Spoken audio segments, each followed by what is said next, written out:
Guten Tag, this is Mr. Kays, and this is 21.3a. 21.3a. We're going to shift our focus from Western Europe towards Central Europe.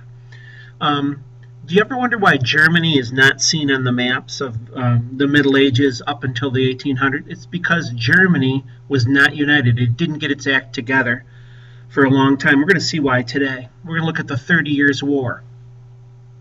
Now, the Peace of Augsburg in 1555 had stated that states could decide their religion as either Catholic or Protestant, but not Calvinism.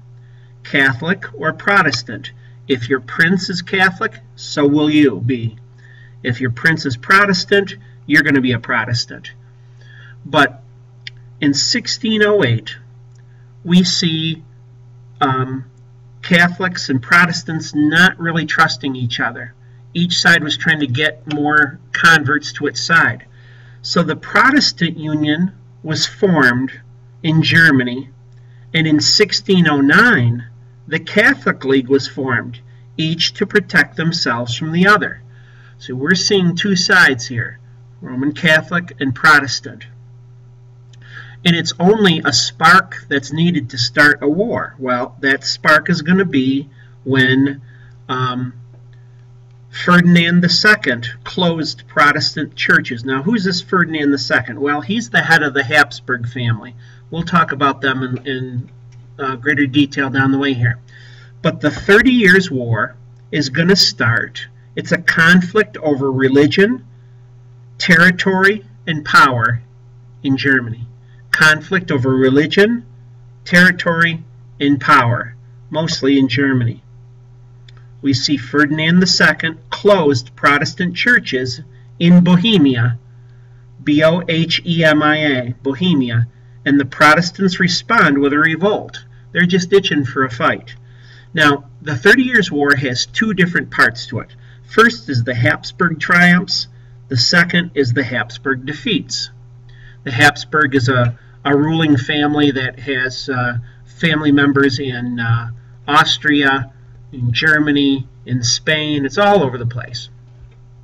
Okay, so during the first 12 years, Habsburg armies from Austria and Spain crushed hired Protestant troops. The Habsburg armies from Austria and Spain are going to crush hired Protestant troops of the Lutherans. They had success in putting down a Czech uprising, C-Z-E-C-H. C-Z-E-C-H. They've succeeded in putting down a Czech uprising, and they also defeated German Protestants who had supported the Czechs, C-Z-E-C-H-S. So the Habsburgs are going to have their way from Austria and Spain, and you're going to see these Catholics really winning the first part of the war. Well, the latter part of the war, the tide is going to turn. The King of Sweden is going to help to turn the tide of the war in favor of the Protestants. He's going to help turn the tide of the war in favor of the Protestants. He sends 13,000 disciplined troops southward, and he's going to push the Habsburg armies out of northern Germany.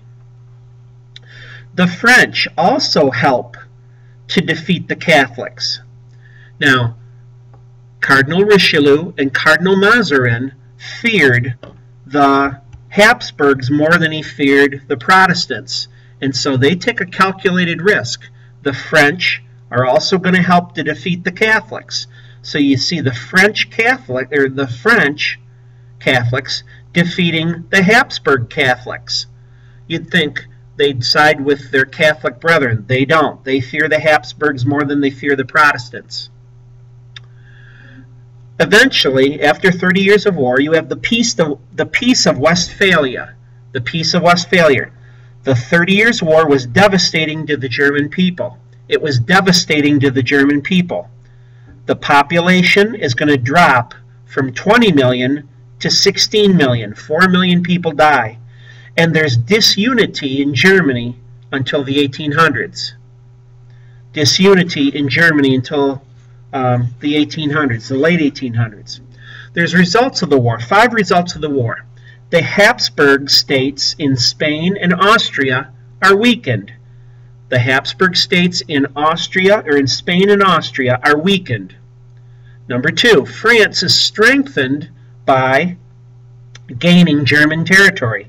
France is strengthened by gaining German territory. Number 3, the German princes became more independent of the Holy Roman Empire. They break away in a greater way. The German princes become independent of the Holy Roman Empire. Number 4, you see the end of religious wars in Europe. The end of religious wars in Europe. And number 5, you have a new method of peace negotiation. A new method of peace negotiation where all participants meet to decide the peace terms. So what we're seeing here is the beginning of modern statehood. It recognized Europe as a group of independent states that negotiated for themselves. It recognized Europe as a group of independent states that negotiated for themselves. This marked the beginning of the modern German state system. This marked the beginning of the modern state system, not the modern German state system, but the modern state system. Well, this is the end of 21.3a. 21.3a. This is Mr. K's. I'll see you down the road.